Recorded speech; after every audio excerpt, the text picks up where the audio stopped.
মাসুদ রানা সিরিজের গল্প চারিদিকে শত্রু পর্ব ২। ব্রিজের ঘন কালো ছায়ায় ভৌতিক একটা নিস্তব্ধতা। সাদোফেসিস্কায়া বাঁধের উপর দাঁড়িয়ে রয়েছে ও। এক আধটা দম্পতি ছাড়া গোটা বাঁধ খালি। একটা তরুণ দম্পতি বা হয়তো প্রেমিক প্রেমিকা বাঁধের ওপাশ ঘেঁষে এদিকেই এগিয়ে আসছে। পরস্পরকে জড়িয়ে ধরে আছে দুজন, থেমে থেমে পা ফেলছে, একজন আরেকজনের গালে গাল, ঠোঁট, কপাল ঘষছে, আর কোনো দিকে কোনো খেয়াল নেই তাদের। দৃশ্যটা চোখে পড়ার পর অন্তত ৫ সেকেন্ড বিপদের কথা ভুলে থাকলো রানা। ওর মনে হলো প্রেমের চেহারা সবখানে এক, কোথাও বদলায় না। এগুলো রানা তরুণ তরুণীকে পাশ কাটাবার সময় ঘাড় ফিরিয়ে দেখলো ওদের। মেয়েটির কানে ফিসফিস করছে ছেলেটা, চোখ বুঝে হাসছে মেয়ে। রানার অস্তিত্ব সম্পর্কে ওরা কেউ বোধহয় কিছু জানতেই পারল না। অত্যন্ত সাবধানে এগোচ্ছে রানা, প্রতিটি পদক্ষেপ গুনছে। পেছনে পায়ের আওয়াজ এখনও পাচ্ছে ও। বাঁধের ওপর ছড়িয়ে থাকা কাঁকড় আর নুড়ি পাথরের ওপর জুতো ঘষে এগিয়ে আসছে লোকটা। তরুণ তরুণীর পায়ের আওয়াজ একটু পরই মিলিয়ে গেল। তারপরই আরও একজোড়া পায়ের শব্দ পেল রানা। ৩ জোড়া পা দ্রুত এগিয়ে আসছে। ইচ্ছে হলো দৌড় দেয়। মনে হলো ওরা বোধহয় ব্রিজে উঠতে দেবে না ওকে। এখন যদি ওকে গ্রেফতার করা হয়, লোকগুলোর সাথে দেখা হবে না ওর। ওই সামনে ব্রিজে ওঠার সিঁড়ি। শান্তভাবে ধাপগুলো টপকে সাসনোকোলোমস্কি ব্রিজে উঠে এলো ও। ক্যানেল পেরিয়ে মস্কোভার সরু বাঁধে নামার জন্য আবার এক প্রস্থ সিঁড়ির ধাপ ভাঙল। নদীর এটা দক্ষিণ দিক। ওপারে কোটালনিচেস্কায়া কোয়ে সারসার আলো জ্বলছে, মাঝখানে কালো নদীতে সাদা ফেনা। সিঁড়ি বেয়ে নিচে নামার পর পেছনে কোনো আওয়াজ নেই, কিন্তু ওপরের ব্রিজ থেকে ইঞ্জিনের ভোঁতা আওয়াজ পেল ও। আবার হাত ঘুরে দেখল 10:30। খুব সাবধানে পা ফেলে আসছে ওরা। রানা এখানে দাঁড়িয়ে পড়ে কিছু একটা ঘটবে বলে সন্দেহ করছে হয়তো। ২ জোড়া পায়ের আওয়াজ সিঁড়ি বেয়ে নেমে আসছে। এক জোড়া দাঁড়িয়ে পড়ল। ব্রিজের নিচে অন্ধকার, সেদিকে তাকালো রানা। ছায়া থেকে কোনো মূর্তি বেরিয়ে এলো না। পেছনে ফিরল ও। বাঁধ ধরে ধীরে ধীরে হাঁটতে শুরু করলো আবার। কেউ যদি না আসে, হোটেলে ফিরে যাবে আবার। কিন্তু হোটেলে যদি কেউ এর সাথে যোগাযোগ না করে, একাই বিলিয়ারস্কের দিকে রওনা হয়ে যাবে ও। প্রশ্নই ওঠে না। কেজিবি দুর্বোধ্য প্রাচীর তৈরি করে রেখেছে, প্রজেক্ট এরিয়ায় ঢোকা যাবে না। তার আগেই শহরে ঢোকা মাত্র অ্যারেস্ট হয়ে যাবেও, কিংবা গুলি খেয়ে খুন হয়ে যাবে। গেরোভাস্কায়া কোয়ে থেকে আরেক প্রস্থ সিঁড়ি নেমে এসেছে বাঁধের উপর। কাছাকাছি চলে এসেছে রানা। এই সময় সিঁড়ির গোড়া থেকে 3টে ছায়ামূর্তি বেরিয়ে এসে ওর দিকে এগোলো। কারা ওরা? কেজিবি নয় তো? দাঁড়িয়ে পড়বে কিনা ভাবছে রানা। ওদের একজন ইংরেজিতে জানতে চাইল, মিস্টার পামর? হ্যাঁ। 3 জন লোক ঘিরে ফেলল রানাকে। ওর মুখের ওপর চোখ ধাঁধানো আলো পড়ল টর্চের। ইংলিশ কণ্ঠস্বর আবার শোনা গেল, হ্যাঁ ইনি। রানা ভাবল, এর মানে কি পিটিডাফ হিসেবে মেনে নিল আমাকে? উতরে গেলাম আমি। 3 জনের মধ্যে সবচেয়ে যে লম্বা, বয়সে তরুণ, চোখ ও মুখ সোনালি চুল, সেই কথাবার্তা শুরু করলো। ওরা কজন আপনার পিছু নিয়েছে? ইংরেজিতে বলল, তবে উচ্চারণ ভঙ্গি রাশিয়ান। রুশ ভাষায় উত্তর দিল রানা, একটু ঝালিয়ে নিতে চাইছে। পায়ে হেঁটে সম্ভবত 3 জন, আর একটা গাড়ি, সেটা এখন ব্রিজের ওপর। গুড, রাশিয়ান লোকটা বলল। প্রথম লোকটাকে লক্ষ্য করছে রানা। এ একজন ইংরেজ, সম্ভবত ব্রিটিশ এম্বাসির সিকিউরিটি স্টাফ। জিওনিস্ট ইন্টেলিজেন্স আর সিআইএকে ব্রিটিশ সিক্রেট সার্ভিসও সাহায্য করছে, সে আভাস ও আগেই পেয়েছে। অন্তত একটা প্রমাণও পেয়েছে ও। স্মাগলার লিরয় পামার একজন ব্রিটিশ। পিটির কভার তৈরি করার জন্য ব্রিটিশদের কাছ থেকেই পামারকে ধার করেছে ইসরায়েলিরা। কিন্তু এই লোকটার কাজ কি এখানে? এই কি ওকে বিলিয়ারসকে নিয়ে যাবে? একজন ইংরেজ? অসম্ভব। তাহলে? রানা লক্ষ্য করল ওর মতোই বয়স হবে লোকটার। একই গড়ন, একই চোখের রং, দৈর্ঘ্যপ্রস্থেও কোনো অমিল নেই। এমনকি দুজনে একই পোশাক পরে আছে। কেন যেন গায়ের রোম খাড়া হয়ে গেল রানার। মন বলছে ভয়ানক কিছু একটা ঘটতে যাচ্ছে। লোকটা ওর দিকে তাকিয়ে মৃদু হাসলো, যেন উৎসাহ দিতে চাইল ওকে। উত্তরে জোর করে রানাও হাসলো একটু। কি করছে ওরা জসেস্কু? রানার ওপর চোখ রেখে ইংরেজ লোকটা জিজ্ঞেস করলো। সিঁড়িতে দাঁড়িয়েছিল একজন, সে এখন গাড়ির কাছে ফিরে যাচ্ছে। মোটা লোকটা ইতস্তত করছে, ভেবে পাচ্ছে না কি করবে, কারণ এখানে আমরা 4 জন রয়েছি। রাশিয়ান জসেস্কু হেসে উঠল, ব্যাটা ভয় পেয়েছে। তার মানে আরও লোকজন আসবে ওদের। চলো মিস্টার পামারকে নিয়ে কেটে পড়া যাক। চারজন ওরা দাঁড়িয়ে আছে গায়ে গা ঠেকিয়ে, ছোট্ট একটা বৃত্ত রচনা করে। যে কোনো পরিস্থিতির জন্য তৈরি হয়ে আছে রানা। হঠাৎ পালাতে হতে পারে, ঠেকাতে হতে পারে আকস্মিক হামলা। ইংরেজ লোকটা ওর ডান দিকে, দুজনের ওভারকোট একই রং আর কাপড়ের, পরস্পরের সাথে চেপে রয়েছে। রাশিয়ান ইহুদি জসেস্কু তার কালো ওভারকোটের ভেতর থেকে মোটা একটা কাঠের ভারী মুগুর বের করলো। এত থাকতে মুগুর! শরীরের পেশি লোহা হয়ে গেল রানার। ইংরেজ লোকটার নাম ন্যাট ফরহ্যান্স। গত 2 বছর ধরে বার কয়েক রাশিয়া আসার সময় যে পাসপোর্টটা ব্যবহার করেছে সে, তাতে তার নাম উল্লেখ করা হয়েছে লিরয় পামার। এই শেষবার রাশিয়ায় ঢুকেছে সে, এবার ব্যবহার করেছে আরেক নামে অন্য একটা পাসপোর্ট। প্রথমে অবিশ্বাস আর বিস্ময়ে চিৎকার করে উঠল ন্যাট ফরহ্যান্স। ফিনকি দিয়ে রক্ত ছুটল কপাল থেকে। সোনালি চুল জসেস্কু কনুই দিয়ে ধাক্কা দিল রানাকে। একই সাথে আবার ফরহ্যান্সের কপালে ঘা মারল মুগুরের। ওদের পায়ের কাছে হুমড়ি খেয়ে পড়ল ফরহ্যান্স। ভোতা গোঙানির আওয়াজ বেরোচ্ছে গলা থেকে। তার মাথার কাছে বসে পড়ল জসেস্কু। ঘন ঘন মুগুর তুলল আর ফরহ্যান্সের মুখের ওপর নামালো। থ্যাচ থ্যাচ করে শব্দ হতে লাগলো। ঘেমে গেছে রানা। বুঝতে পারছে ইংরেজের চেহারা বিগড়ে দিচ্ছে জসেস্কু, যাতে কেউ চিনতে না পারে। হুইসেলের আওয়াজ। সিঁড়ির কাছে দাঁড়িয়ে থাকা কেজিবি এজেন্ট তার সঙ্গী সাথীদের সাহায্য চাইছে। আপনার কাগজপত্র, জলদি! চাপা গলায় দ্রুত বলল জসেস্কু। লাশের দিকে ঝুঁকে রয়েছে সে। দেরি করলে সবাই মারা পড়ব। ব্রেস্ট পকেট থেকে জসেস্কুর হাতে 3টে কাগজ ধরিয়ে দিল Rana. Passport, movement visa, Soviet দূতাবাস থেকে দেয়া আইডেন্টিফিকেশন। এখনও একটা ঘোরের মধ্যে রয়েছে Rana. Zionist intelligence, British secret service আর সিআইএর এই আকস্মিক নিষ্ঠুরতা ওকে হতভম্ব করে দিয়েছে। লোকটাকে দিয়ে 2 বছর ধরে নিজেদের একটা কাজ করিয়ে নিয়েছে ওরা। 2 বছর আগে কাজে লাগাবার সময়ই ওকে এভাবে মেরে ফেলার সিদ্ধান্ত নিয়ে রেখেছিল। লোকটা কে, কি তার পরিচয় কিছুই জানে না ও। হয়তো মৃত্যুদণ্ড পাওয়ার মতো কোনো অপরাধ করেছিল, তবু লোকটার জন্য দুঃখ বোধ করল রানা। বেচারা শেষ মুহূর্ত পর্যন্ত টের পায়নি এভাবে তাকে মেরে ফেলা হবে। সম্মোহিতের মতো ওদের কাজ দেখছে রানা। ওর কাগজপত্র সব লাশের ওভারকোটের পকেটে ঢুকিয়ে দেওয়া হলো। তৃতীয় লোকটা ছো দিয়ে রানার মাথা থেকে তুলে নিল হ্যাটটা। জসেস্কু লাশের ওভারকোটের পকেট থেকে আগেই পাসপোর্ট, ভিসা ইত্যাদি বের করে নিয়েছে। ওরা দুজন ধরাধরি করে লাশটাকে বাঁধের কিনারায় নিয়ে এলো। শূন্যে তোলা হলো মৃতদেহ। তারপর কয়েকবার দোলা দিয়ে ছুঁড়ে দেওয়া হলো পানিতে। বাঁধের কিনারা থেকে কয়েক গজ দূরে ঝপাত করে পড়ল সেটা। সাথে সাথে ডুবে গেল, কিন্তু একটু পর ভেসে উঠল আবার। ওভারকোটটা বেঢপভাবে ফুলে আছে, স্রোতের টানে একটু একটু করে দূরে সরে যাচ্ছে। জলদি! রানার কনুই ধরে হ্যাঁচকা টান দিল জসেস্কু। আমাদের সাথে আসুন, পাভেলেতাস মেট্রো স্টেশনে যেতে হবে। একসাথে কয়েকটা হুইসেলের আওয়াজ শোনা গেল। মোটা কেজিবি এজেন্ট ওদের কাছ থেকে মাত্র 50 গজ দূরে। ঘাড় ফিরিয়ে একবার নদীর দিকে তাকালো রানা, তারপর ছুটল। জসেস্কু আর অপর লোকটা ওকে ফেলে 15-20 গজ এগিয়ে গেছে এরই মধ্যে। ওদের পিছু নিয়ে এক প্রস্থ সিঁড়ি ভাঙল রানা। উঠে এলো গেরোভাস্কায়া কোয়েতে। পেছনে হুইসেলের আওয়াজ দ্রুত কাছে চলে আসছে। বারবার ঘাড় ফিরিয়ে ওকে দেখে নিচ্ছে জসেস্কু। আধো অন্ধকারে সাদা ঝলকের মতো তার দাঁত দেখতে পাচ্ছে রানা। ঘন ঘন তাগাদা দিচ্ছে লোকটা। আরও জোরে ছুটুন, আরও জোরে! লাশটা বাঁধের উপর তুলতে গলদঘর্ম হয়ে উঠল ওরা চারজন। ওদের বয়স কম, কিন্তু চারজনই মোটাসোটা। এইটুকু পরিশ্রমে রীতিমতো হাঁপাতে লাগলো সবাই। সবচেয়ে মোটা লোকটাই ওদের লিডার। সেই লাশের পকেট থেকে কাগজপত্র বের করলো। টর্চের আলোয় সেগুলোর ওপর অনেকক্ষণ ধরে চোখ বুলালো সে। তারপর আলো ফেললো লাশের মুখে। বলল সে, এ ব্যাপারে সেন্টারকে আমি আগেই সাবধান করে দিয়েছিলাম। তার গলার সুরে অসন্তুষ্টির ভাব। চেরেমেতেভয়ে ওর কাছে কোনো ড্রাগস পাওয়া যায়নি, আর যে কোনো কারণেই হোক চাহিদা মেটাতে পারেনি সে। তাই ওরা তাকে খুন করেছে লুদভিগ। বন্ধুদের হাতেই খুন হয়েছে স্মাগলার পামার। পাভেলতাস মেট্রো স্টেশন মুগ্ধ করল রানাকে। এত সুন্দর স্টেশন ইউরোপ বা আমেরিকাতেও দেখেনিও। এটার নকশা করা হয়েছে মিউজিয়ামের ঢঙে। আর্কিটেক্টরা আধুনিক স্থাপত্য শিল্পের সমস্ত কৌশল আর উৎকর্ষ যেন অকুণ্ঠ চিত্তে ব্যবহার করেছে।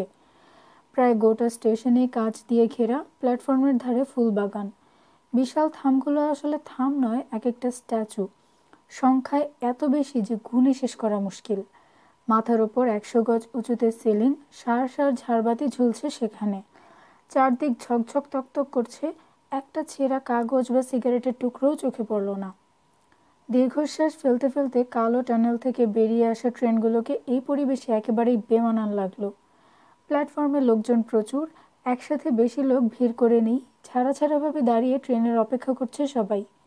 রানার পাশে থামলো জসেস্কু, কিন্তু বেশিক্ষণ থাকলো না। চারদিকে একবার ভালো করে চোখ বুলিয়ে নিয়ে রানার হাতে একটা নীল রঙের ব্রিটিশ পাসপোর্ট ধরিয়ে দিল সে। পাসপোর্টের ভেতর আরও কিছু কাগজপত্র আছে। বিড়বিড় করে বলল, ট্রেন থেকে নামার আগে সব ভালো করে পড়ে নেবেন। আপনার নাম চার্লস ডিকেন্স, ট্যুরিস্ট, স্পুতনিক হোটেলে উঠেছেন। যাই ঘটুক ভয় পাবেন না। মনে রাখবেন, ওরা কোনো ইংরেজকে খুঁজছে না। শুধু যদি শান্ত থাকতে পারেন তাতেই বিপদ কেটে যাবে। প্ল্যাটফর্মের আরেক প্রান্তে চলে গেল জসেস্কু। পাসপোর্টের ভাঁজ খুলে ফটোটা ভালো করে দেখল রানা। পামারের ছদ্মবেশ নিয়ে আছেও, কাজেই তার ফটোর সাথে ওর চেহারা না মেলার কোনো কারণ নেই। ক্যাপ খুলে ভাঁজ করলো ও, চশমার সাথে সেটা রেখে দিল ওভারকোটের পকেটে। ওভারকোট খুলে ঝুলিয়ে নিল ভাঁজ করা হাতে। ফর্মাল গাঢ় রঙের স্যুটটা অস্বস্তির কারণ হয়ে থাকলো, কারণ দেখলেই বোঝা যায় বিদেশে তৈরি।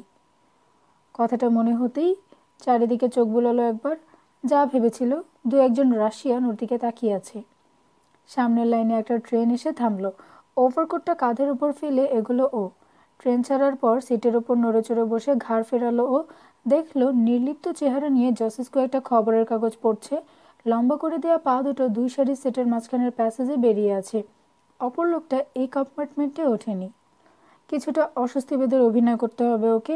এক এক করে আরোহীদের দিকে তাকালো রানা। নারী পুরুষ মিলিয়ে মোট 25 জন। সারা দুনিয়ার ট্রেন যাত্রীদের যেমন দেখায় এদেরকেও তেমনি দেখালো। ক্লান্ত, একঘেয়েমির শিকার, আত্মকেন্দ্রিক, সরাসরি কেউ কারো চোখে না তাকাবার ব্যাপারে সতর্ক। তবু ওদের সামনে নিজেকে উলঙ্গ উলঙ্গ লাগলো রানার। ওর পরনের কাপড় চোপড় আর কারোর সাথে মিলছে না। আলো ঝলমলে আরেক প্ল্যাটফর্মে থামলো ট্রেন। কালো বোর্ডের উপর সাদা অক্ষরে স্টেশনের নাম লেখা, তাগানস্কায়া। মস্কোর মাঝখান থেকে উত্তর পূব দিকে সরে যাচ্ছে ওরা। হুস কম্পার্টমেন্টের দরজা খোলার সময় আওয়াজটা হয়। নতুন যারা আসে আর পুরনো যারা নেমে যায় সবাইকে খুঁটিয়ে পরীক্ষা করে রানা। কেউ ওর দিকে ফিরেও তাকায় না। আরেকবার জসেস্কুর দিকে তাকাবার ঝুঁকি নেয় ও। সেটা টের পায় দীর্ঘদেহী রাশিয়ান। ধীরে ধীরে ঘাড় ফিরিয়ে ওর দিকে সেও নিঃশব্দে তাকায়। তার দৃষ্টি, দেহ আর মুখভঙ্গি থেকে একটাই নির্দেশ বিচ্ছুরিত হয়, শান্ত থাকো। চোখ ফিরিয়ে নেয় রানা। কোথায় যাচ্ছে ও জানে না। রাশিয়ান ইহুদিদের কতটুকু বিশ্বাস করা যায় তাও বুঝতে পারছে না। ওরা যে তাকে সন্দেহ করেনি এটুকু পরিষ্কার। পিটি ডাভ হিসেবে উতরে গেছে ও। মনটা অস্থির হয়ে আছে। মস্কোর মাঝখানে একজন লোক খুন হয়েছে আর তারা ট্রেনে করে পালাচ্ছে। আইনের লোকেরা দূর থেকে লক্ষ্য করেছে এই হত্যাকাণ্ড। খুনিরা কোন পথে পালাবে আন্দাজ করে নেবে তারা। জিওনিস্ট ইন্টেলিজেন্স ফাইলে লেখা আছে, পিটি ডাফকে মস্কো থেকে কিভাবে বের করে নিয়ে যাওয়া হবে বা কিভাবে বিলিয়ার্সকে হাজির করা হবে এসব তার জানার দরকার নেই। সে ভীতু লোক, তাকে কিছু না জানালেই বিপদের সম্ভাবনা কম। সারাটা পথ তাকে লাগেজ বা কার্গো হিসেবে ট্রিট করা হবে। কুর্স্কায়া স্টেশনে থামলো ট্রেন। দুজন লোক নেমে গেল। ট্রেন ছাড়ার আগের মুহূর্তে একজন লোক উঠল। তাগড়া এক জোয়ান, চেহারায় রকচটা ভাব, কিন্তু রানার দিকে তাকালো না। ট্রেন ছেড়ে দিল। রানা দেখলো জানালা দিয়ে বাইরে তাকিয়ে আছে জসেস্কু। রানাও তাকালো। ট্রেন থেকে যারা নেমেছে কেউ প্ল্যাটফর্ম থেকে বেরিয়ে যেতে পারেনি। ওভারকোট আর হ্যাট পরা দুজন লোক তাদেরকে জিজ্ঞাসাবাদ করছে। প্ল্যাটফর্ম ছাড়িয়ে এলো ট্রেন। রানার সাথে চোখাচোখি হলো জসেস্কুর। ছোট্ট করে একবার মাথা ঝাঁকালো জসেস্কু। এর অর্থ বুঝতে পারলো রানা। কেজিবি। খুনির খোঁজে স্টেশনে পৌঁছে গেছে ওরা। প্রতিটি মেট্রো ট্রেনে এখনই হয়তো উঠছে না, তবে নিঃসন্দেহে ধরে নেওয়া যায় সবগুলো স্টেশন থেকে বেরোবার প্রতিটি পথ সিল করে দিচ্ছে ওরা। মেট্রো যে পালাবার জন্য আদর্শ একটা রুট ভালো করেই জানে ওরা। ওদের কাছে ম্যাপ আছে, আছে টাইম টেবিল। খুনটা হয়েছেও পাভেলতা স্টেশনের কাছাকাছি। তাগড়া জোয়ান লোকটা সুন্দরী এক মেয়ের দিকে অপলক তাকিয়ে আছে। এক কোণে সিটে হেলান দিয়ে ঘুমোচ্ছে যুবতী। জসেস্কুর দেয়া কাগজপত্র বের করে পড়ে নিল রানা। তারপর আবার জানালা দিয়ে বাইরে তাকালো। অন্ধকার টানেলের ভেতর দিয়ে ছুটছে ট্রেন। পরের স্টেশন কমসোমস্কায়া। না তাকিয়ে বুঝলো রানা। উঠে দাঁড়িয়ে দরজার দিকে এগুলো জসেস্কু। স্লাইডিং ডোরের সামনে গিয়ে দাঁড়ালো সে, রেলিংয়ের ওপর হাত। উঠল রানা, এগিয়ে এসে 2 নম্বর দরজার সামনে দাঁড়ালো। ট্রেন থামলো, সরে গেল দরজার কবাট। নামার আগেই কেজিবির কয়েকজন লোককে দেখতে পেল ও। বেশ অনেক লোক নেমেছে। ভিড়টার মাঝখানে থাকলো ওরা দুজন। এক্সিট গেটের দিকে এগোচ্ছে সবাই ক্লান্ত পায়ে। রানা উপলব্ধি করলো পিছিয়ে পড়েছে জসেস্কু, কিন্তু ঘাড় ফিরিয়ে তাকালো না। গেটের গোড়ায় কয়েকজন লোক, ট্রেন থেকে সদ্য নামা আরোহীদের কাগজপত্র পরীক্ষা করছে তারা। পকেটে হাত ভরে চার্লস ডিকেন্সের কাগজপত্র বের করলো Rana. Passport, entry visa, hotel reservation, in tourist information booklet. একজন কেজিবি এজেন্টের সামনে দাঁড়াতে হলো রানাকে। লোকটার মুখে মাংস নেই, শুধুই যেন হাড়, গর্তে ঢোকা চোখে অন্তর্ভেদী দৃষ্টি। আর সবাইকে বেশ খানিকক্ষণ দাঁড় করিয়ে রেখে রানার কাগজপত্র খুঁটিয়ে পরীক্ষা করলো সে। ফটোর সাথে রানার চেহারা 8-10 বার মিলিয়ে দেখল।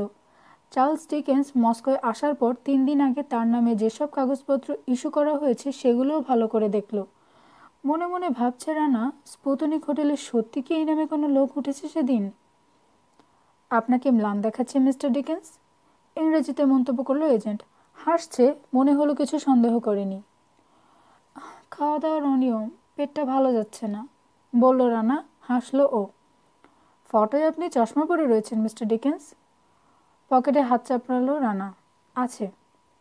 আপনি বলছেন স্পুতনিকের খাবার ভালো না? ঠিক উল্টোটা, আমার জন্য একটু বেশিই রিচ। ধন্যবাদ মিস্টার ডিকেন্স, ধন্যবাদ। পাসপোর্ট সহ অন্যান্য ডকুমেন্টের নম্বর একটা নোটবুকে টুকে নিল লোকটা, তারপর সব ফিরিয়ে দিল। গেট পেরিয়ে সিঁড়িতে উঠল রানা। পেছন ফিরে একবার তাকালো না। সিঁড়ির মাথায় উঠে বিশাল একটা রেলওয়ে ম্যাপের সামনে দাঁড়ালো রানা। মস্কোর মেট্রো সিস্টেমের খুঁটিনাটি সবই এই ম্যাপ দেখে জানা যাবে। ম্যাপে চোখ, কিন্তু মনটা খুঁতখুত করছে। সিঁড়ির মাথায় উঠতে জসেস্কু এত দেরি করছে কেন? ওদের কি আটকানো হয়েছে? সিঁড়ির নিচে তাকাবার একটা ঝোঁক চাপলো, কিন্তু তাকালো না। মনোযোগ চলে গেল অন্য আরেক দিকে। কোনো দিকে তাকায়নি রানা, কিছুটাই দেখেওনি। শুধু কিছু শব্দ ওকে সতর্ক করে তুলল। জুতোর আওয়াজ, কর্কশ কণ্ঠস্বর, সবই খুব অস্পষ্ট, কিন্তু হার্টবিট বাড়ছে। সাবধানে ধীরে ধীরে ঘাড় ফেরালো রানা। ছ্যাদ করে উঠল বুক। স্টেশনের মেইন গেট দিয়ে কখন ওরা ঢুকেছে বলতে পারবে না ও। এরই মধ্যে চারিদিকে ছড়িয়ে পড়েছে ওরা। অসংখ্য লোক স্টেশন থেকে বেরিয়ে যাচ্ছিল, তাদের সবাইকে ফেরত পাঠানো হচ্ছে। ইতিমধ্যে লোকজন লাইন দিতে শুরু করেছে। সবার কাগজপত্র আবার নতুন করে পরীক্ষা করা হবে। সিঁড়ির নিচে প্ল্যাটফর্মের ডান দিকে কেজিবির এজেন্টরা আগের মতোই আরোহীদের কাগজপত্র চেক করছে। সিঁড়ির আরেক দিকে বায়ে নতুন যারা এসেছে ওদের সম্পর্কে এখনও কিছু জানে না তারা। ওরাও কেজিবি, কিন্তু অন্য ডিপার্টমেন্টের, সম্ভবত সেকেন্ড চিফ ডাইরেক্টরেট থেকে পাঠানো হয়েছে। 50 থেকে 60 জনের একটা বাহিনী ঢুকে পড়েছে স্টেশনের ভেতর। কয়েক দলে ভাগ হয়ে আরোহীদের কাগজপত্র চেক করছে ওরা। একজন লোককে কয়েকবার পড়তে হচ্ছে চেকিংয়ের সামনে। মৃদু প্রতিবাদের আওয়াজ উঠল এদিক ওদিক থেকে। উত্তরে শোনা গেল কর্কশ ধমক। রানার কাঁধে একটা হাত পড়ল। বুঝল জসেস্কু, কিন্তু তাকালো না। ওর দৃষ্টি অনুসরণ করে সিঁড়ির বাঁ দিকে ফিরল জসেস্কু। আটকে উঠল সে। নিঃশ্বাসের সাথে একটা শব্দ বেরিয়ে এলো, সর্বনাশ। কেন? দ্রুত জানতে চাইল রানা। আমাদের কাগজপত্র নিখুঁত নয়? সম্পূর্ণ নিখুঁত বলে কোনো জিনিস নেই, জবাব এলো। এভাবে ওরা স্টেশনে ঢুকেছে দেখে ভাবছি। কি ভাবছেন? তাগাদা দিল রানা। মন খারাপ হয়ে গেছে ওর, ভয় লাগছে। নিরাপত্তার নিশ্ছিদ্র কোনো ব্যবস্থা এরা করতে পারেনি তাহলে। আপনি বরং টয়লেটে চলে যান, চাপা সুরে বলল জসেস্কু। তাছাড়া তো আর কোনো উপায় দেখছি না। এটা কোনো সমাধান নয়, বিরক্তির সাথে বলল রানা। টয়লেটেও যাবে ওরা, তাছাড়া আমাকে বেরোতে হবে না। গেটের দিকে তাকিয়ে আছে জসেস্কু। ওই দেখুন, আরও লোক আসছে ওদের। গেটের দিকে তাকিয়ে রানাও দেখল কেজিবি এজেন্টদের আরও একটা দল ভেতরে ঢুকছে। সবাই এসে পৌঁছলে ওদের অবিশ্বাস বেড়ে যাবে। নিজের প্রস্তাবের পক্ষে যুক্তি দেখাতে শুরু করলো জসেস্কু। তখন ওরা ভাববে ওদের চোখকে ফাঁকি দিয়ে কারো পক্ষে স্টেশনের বাইরে বেরিয়ে যাওয়া সম্ভব না। ঠিক সেই সময় আপনি টয়লেট থেকে বেরিয়ে এসে ওদের সামনে দিয়ে এগোবেন। বলা যায় না, ওরা হয়তো আপনাকে চেকই করবে না। রানা বুঝল ওকে নয়, নিজেকে অভয় দেওয়ার চেষ্টা করছে জসেস্কু। আনারই নাকি ব্যাটা। পিটি ডাবের বিপদ নিজের মাথায় তুলে নেওয়াটা হয়তো বোকামিই হয়ে গেছে। যান, এখানে দাঁড়িয়ে থাকলে ওদের চোখে পড়ে যাবেন। অস্থির দেখালো জসেস্কুকে। আমার মনে হয় তার চেয়ে চলুন স্টেশন থেকে বেরিয়ে যাবার চেষ্টা করি। আমি আপনাকে আদেশ করছি, কঠিন সুরে বলল জসেস্কু। আগেই বলা আছে আমি যা বলবো তাই হবে। এখানকার হালচাল আপনার চেয়ে আমি ভালো বুঝি। যান। জসেস্কুর দিকে তাকিয়ে থাকলো রানা। ভাবলো লোকটার নির্দেশ অমান্য করলেও এখন আর কোনো লাভ হবে না। বিপদ এসে গেছে, নিজেদের মধ্যে ঝগড়া করা বোকামি হবে। দেখা যাক শেষ পর্যন্ত কি হয়। শান্তভাবে ঘুরে দাঁড়ালো রানা। নামতে শুরু করলো সিঁড়ি বেয়ে। সিঁড়ির বাঁদিকেই টয়লেট, সেখানে যেতে হলে একদল কেজিবি এজেন্টের পিঠ ঘেঁষে এগোতে হবে ওকে। সিঁড়ির মাথা থেকে রানার দিকে তাকিয়ে থাকলো জসেস্কু। ওদের তিনজনের কাগজপত্রে কোনো খুঁত নেই জানে সে, কিন্তু হাজার হোক সবই তো নকল, ফাঁস হয়ে যেতে কতক্ষণ। অপ্রত্যাশিতভাবে দলে দলে কেজিবি এজেন্টদের ঢুকতে দেখে সেই ভয়টাই করছে ও। একজন কেজিবি এজেন্ট রানার দিকে ঘাড় ফিরিয়ে তাকিয়ে আছে দেখে বুকটা ধড়াস করে উঠল জসেস্কুর। রানা টেরও পাচ্ছে না ওর দিকে কেউ তাকিয়ে আছে। কেজিবি এজেন্ট একজন মেজর। জসেস্কুর মনে হলো ডিকেন্সের মাথার দিকে নয়, মেজর তাকিয়ে আছে ওর পায়ের দিকে, যেন ওর হাঁটার ধরনটা গভীর মনোযোগের সাথে লক্ষ্য করছে ও। মস্কোভা হোটেলের বারে বসে পাইপ টানছে মার্কিন দূতাবাসের ট্রেড অ্যাটাশে টিম ওয়াইজম্যান। দরজার কাছাকাছি এমন জায়গায় বসেছে হোটেল ফয়ের সবটুকু দেখতে পাচ্ছে সে। অনেকেই তাকে চেনে জানে, মাঝে মধ্যে এখানে বসে এই সময় বই পড়ে আর মদ খায় লোকটা। কেজিবির লোকজন হোটেলে ঢুকতেই তাদের দেখতে পেল ওয়াইজম্যান। ওদের সাথে পলিটিক্যাল সিকিউরিটি সার্ভিসেরও অন্তত 2 জন লোক রয়েছে। তার হিসেবে যদি ভুল না থাকে বেচারা ন্যাট ফরহ্যান্সের মৃত্যু তাহলে বৃথা যায়নি। চোখে বিষাদ নিয়ে আপন মনে মাথা নাড়ল সে। শেষ চুমুক দিয়ে খালি করে ফেলল স্কচের গ্লাস। এই হোটেলে কেজিবি অফিসারদের উপস্থিতি প্রমাণ করছে ফরহ্যান্স মারা গিয়ে যে গল্পটা তৈরি করা গেছে সেটা গিলেছে ওরা, বিশ্বাস করেছে। এখন ওরা জানে লিরয় পামার ড্রাগ ব্যবসায়ীদের চাহিদা পূরণ করতে না পারায় তাদের হাতে খুন হয়েছে সে। পামার মৃত, পিটি ডাভ দীর্ঘজীবী হোক।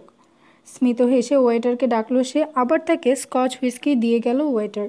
বিল মিটিয়ে দিয়ে বইয়ের পাতায় চোখ রাখলো ওয়াইজম্যান। আর চোখে তাকিয়ে কেজিবি অফিসারদের তৎপরতা লক্ষ্য করছে। এলিভেটর থেকে পিটির লাগেজ নিয়ে নেমে এলো তারা। রহস্যময় চরিত্র লিরয় পামার, নিরীহ দর্শন, কিন্তু মস্কোর সরলমতি তরুণ তরুণীকে মাদকদ্রব্যে আসক্ত করে তুলেছিল। তার কাছ থেকে কারা ড্রাগস কিনত, ব্যবহার করত কারা, জোর তদন্ত চালিয়ে জানার চেষ্টা করবে কেজিবি। আপন মনে হাসলো ওয়াইজম্যান। আজ রাতে জিওনিস্ট ইন্টেলিজেন্সের চিফ আইজ্যাক ময়নিহানকে সিগন্যাল পাঠাবে সে। অগ্রগতি সন্তোষজনক। ড্রাগ ব্যবসায়ীদের ধরার চেষ্টা করছে কেজিবি, পামারকে যারা খুন করেছে। স্টেশনে কেজিবির প্রথম দলটাকে যেসব কাগজপত্র দেখিয়েছে জসেস্কু, ওগুলো ছাড়াও আরও একটা কাগজ আছে তার কাছে।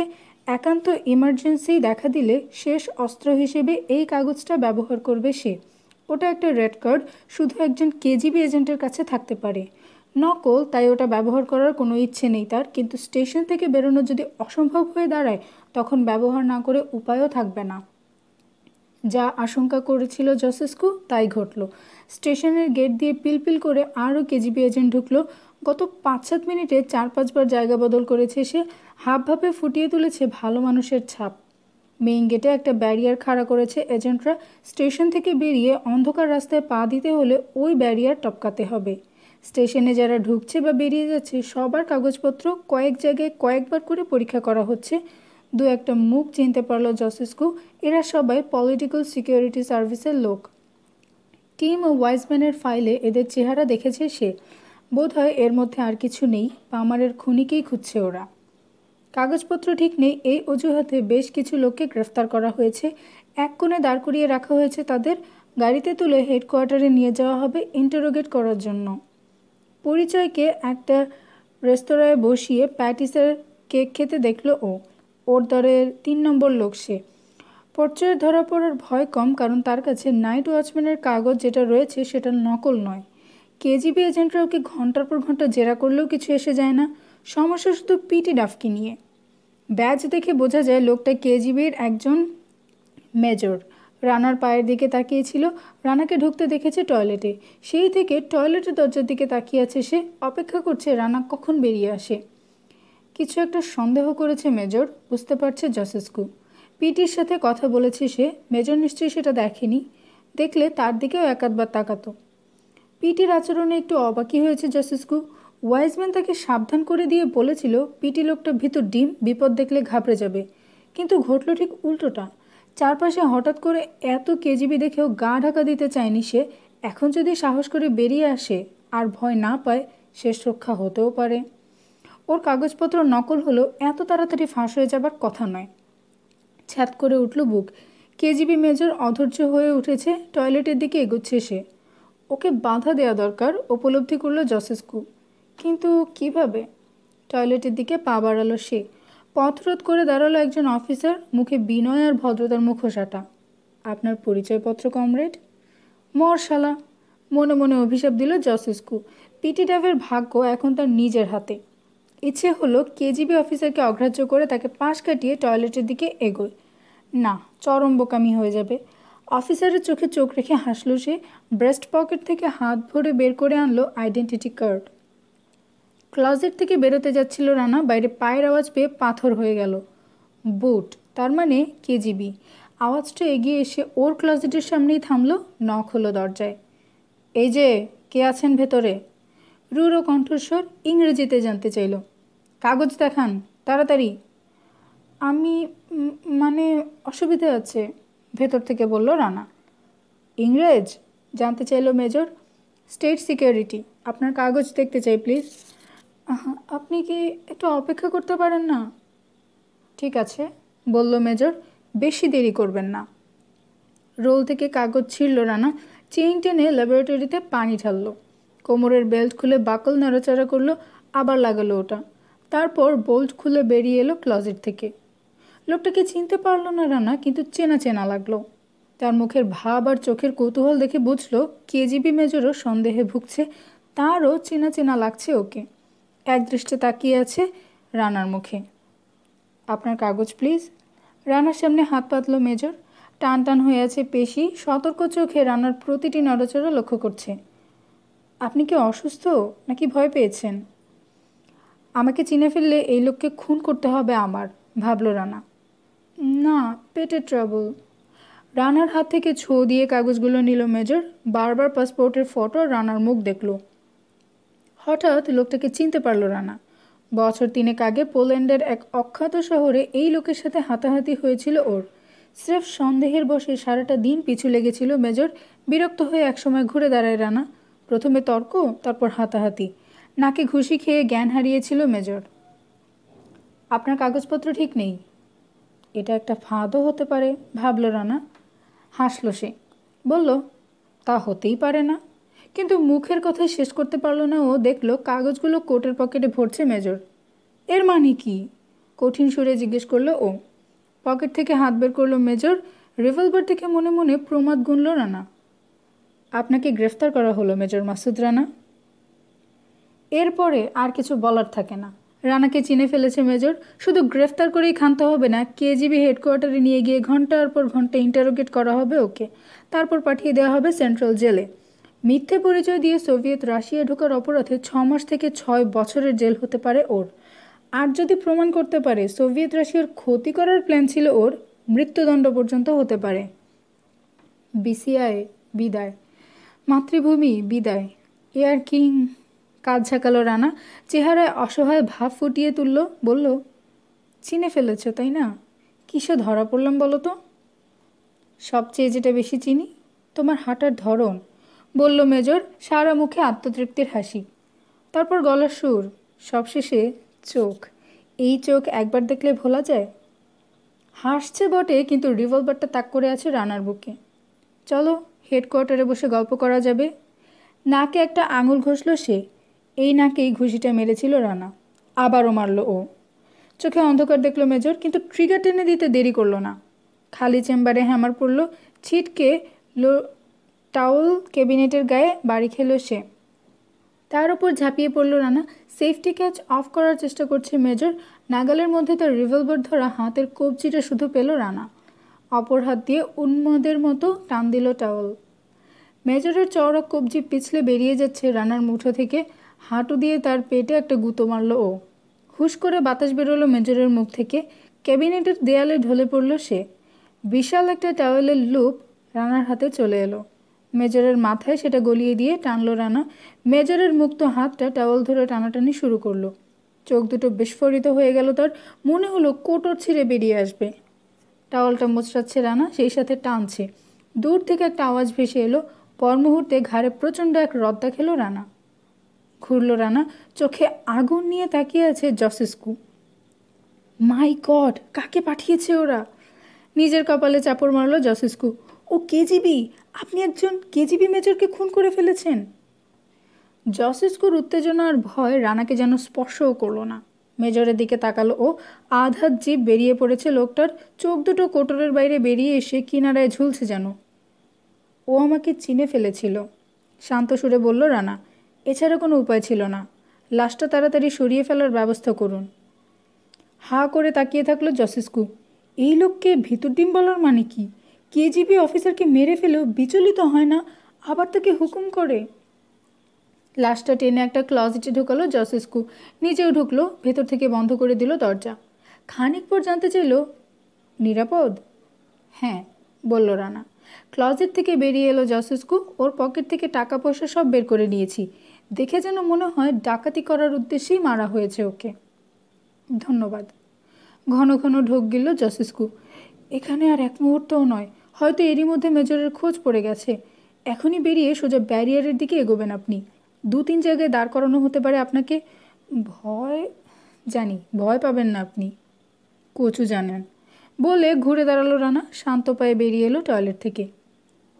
ব্যারিয়ারের কাছে পৌঁছবার আগে 2বার থামানো হলো ওকে। কাগজপত্রে চোখ বুলিয়ে গতিবিধি সম্পর্কে 2-একটা প্রশ্ন করে ছেড়ে দিল। ধীর পায়ে ব্যারিয়ারের দিকে এগোলো রানা। জসেস্কু কতটা পেছনে ওর কোনো ধারণা নেই, তার জন্য ওকে অপেক্ষা করতে হবে ব্যারিয়ার টপকানো যদি সম্ভব হয়। ব্যারিয়ারের সামনে যারা দাঁড়িয়ে রয়েছে কেউ মেজর পদের নিচে নয়। গলায় লুপ জড়িয়ে যাকে মেরেছে রানা, তার চেয়ে এদের চেহারায় ক্ষমতা আর কর্তৃত্বের ভাব অনেক বেশি। এদের একজন 6 ফিটের মতো লম্বা, মাথায় খয়েরি চুল, মুখে কাঁচা হাতের প্লাস্টিক সার্জারি। রানা দূরে থাকতে ওকে খুঁটিয়ে দেখতে শুরু করলো। লোকটার পাশে এক তরুণ অফিসার, তার হাতেই নিজের কাগজপত্র ধরিয়ে দিল রানা। খয়েরি চুল, ঠান্ডা চোখে সারাক্ষণ তাকিয়ে থাকলো রানার দিকে। চোখাচোখি হতে হাসলো লোকটা, মনে হলো রাবারের ঠোঁট একটু প্রসারিত হলো মাত্র। কৃত্রিম গালে অস্বাভাবিক লম্বা আঙ্গুল ঘষল সে। ইংরেজ? তরুণ অফিসার জানতে চাইল। কি? ও হ্যাঁ। মিস্টার ডিকেন্স, টেবিলের ওদিকে আপনাকে কিছুক্ষণ অপেক্ষা করতে হবে। আমরা আপনার হোটেলের সাথে যোগাযোগ করব। কেন? হাসছে রানা, চোখে কৌতুক। আমার কাগজ কি ঠিক নেই? ঠিক তো আছেই, আপনার পাসপোর্ট আর অন্যান্য কাগজে সিকিউরিটি সার্ভিসের স্ট্যাম্পও রয়েছে। তবু অপেক্ষা করতে হবে আপনাকে। স্রেফ কৌতূহল, বলল রানা। ব্যাপারটা কি বলবেন? কি হয়েছে? কাকে ধরার চেষ্টা করছেন আপনারা? ড্রাগ ব্যবসায়ীদের, বলল তরুণ অফিসার। আপনার সাথে নিশ্চয়ই হিরোইন বা আর কিছু নেই মিস্টার ডিকেন্স? মুখ টিপে হাসলো রানা। আছে। সিনিয়র অফিসার খয়েরি চুল ঠান্ডা গলায় বলল, আপনি খুব রসিক মিস্টার ডিকেন্স। কিন্তু তাই বলে এই বিপুল আয়োজন? ভুরু কুচকে জানতে চাইল রানা। আপনি সোভিয়েত ইউনিয়নের মাটিতে দাঁড়িয়ে রয়েছেন মিস্টার ডিকেন্স, জবাব দিল সিনিয়র অফিসার। এখানে ক্রাইমের হার খুব কম। ক্রাইম যাতে মাথাচাড়া দিতে না পারে তাই এমনকি সামান্য একটা ছিচকে চোরের পেছনেও গোটা পুলিশ আর গোয়েন্দা বিভাগকে লেলিয়ে দেয়া হয়। গাম্ভীর্যের সাথে এমন একটা মুখভঙ্গি করল রানা যেন সাংঘাতিক প্রভাবিত হয়েছে। তরুণ অফিসার ব্যারিয়ারের একটা প্রান্ত উঁচু করে ধরল, তারপর ইঙ্গিত করল রানাকে। ব্যারিয়ারের তলা দিয়ে একটা টেবিলের পাশে গিয়ে দাঁড়ালো রানা। অনেকগুলো ফোল্ডিং চেয়ার, কিন্তু একটাও খালি নেই। যারা বসে আছে তাদের মধ্যে রাশিয়ান ছাড়াও বিদেশি কিছু লোককে দেখা গেল। একজন আমেরিকানকে বলতে শুনল ও, দেখো সোনা, আমার পাসপোর্টকে চ্যালেঞ্জ করার কোনো অধিকার তোমার নেই। রকচটা চেহারার এক কেজিবি অফিসার তার মন্তব্যে কান না দিয়ে ফোনের রিসিভার তুলে ডায়াল করতে শুরু করলো। বসার জায়গা না পেয়ে টেবিলের এক কোণে বসে পড়ল রানা। লাল মুখ্য এক অফিসার হিংস্র ভঙ্গিতে তাকালো ওর দিকে, কিন্তু কিছু বলতে গিয়েও বলল না। আয়োজন দেখে দুশ্চিন্তাই হলো রানার। টেবিল চেয়ার দেওয়ার মানে এখানে বসিয়েই প্রথম দফা ইন্টারোগেট করা হবে। সময় এই মুহূর্তে প্রাণের মতোই মূল্যবান। দেরি হলে ফেসে যাবে ও। যে কোনো মুহূর্তে মেজরের খোঁজ পড়তে পারে। তারপর তার লাশ খুঁজে পাওয়া মাত্র কয়েক মিনিটের ব্যাপার। একটা ঢোক গিলে ব্যারিয়ারের দিকে তাকালো ও। একজন অফিসারের কাছ থেকে কাগজপত্র ফিরিয়ে নিয়ে ব্যারিয়ার টপকালো জসেস্কু। গেট দিয়ে বেরিয়ে স্টেশনের বাইরের অন্ধকারে অদৃশ্য হয়ে গেল। একা একা লাগলেও স্বস্তি অনুভব করলো রানা। তরুণ অফিসার এগিয়ে এলো এতক্ষণে। টেবিলের পেছনের চেয়ারে বসে হাত বাড়ালো টেলিফোনের দিকে। রানার চোখে তাকিয়ে অভয় দিয়ে হাসল সে। আপনি কোনো বিপদে পড়বেন না, আশা করতে দোষ কি? স্পুতনিক হোটেলের নম্বরে ডায়াল করলো অফিসার। মনের ভেতর ঝড় বয়ে যাচ্ছে রানার। দুনিয়ার সবচেয়ে বড়, সবচেয়ে নিষ্ঠুর আর পরিশ্রমী সিকিউরিটি সার্ভিসের পাল্লায় পড়েছে সে। সিআইএ কর্মকর্তাদের ধারণা এত বড় বলেই কেজিবি হাস্যকরভাবে অযোগ্য, কথাটা স্মরণ করেও স্বস্তি পেল না রানা। হোটেল স্পুতনিক? রুশ ভাষায় জানতে চাইল তরুণ অফিসার। চোখে কৌতুক আর ঠোঁটে মৃদু হাসি নিয়ে অন্যদিকে তাকিয়ে থাকলো রানা, যেন টেলিফোন আলাপের ব্যাপারে তার কোনো মাথা ব্যথা নেই। হ্যাঁ, স্টেট সিকিউরিটি। বুদায়েভের সাথে কথা বলতে দিন প্লিজ। বুদায়েভ নিশ্চয়ই কেজিবির ইনফর্মার, ডেস্ক ক্লার্ক হতে পারে, ওয়েটার হতে পারে, কিংবা হয়তো থালা বাসন ধোয়। হলে হবে কি, ম্যানেজারের চেয়ে তার ক্ষমতা অনেক বেশি।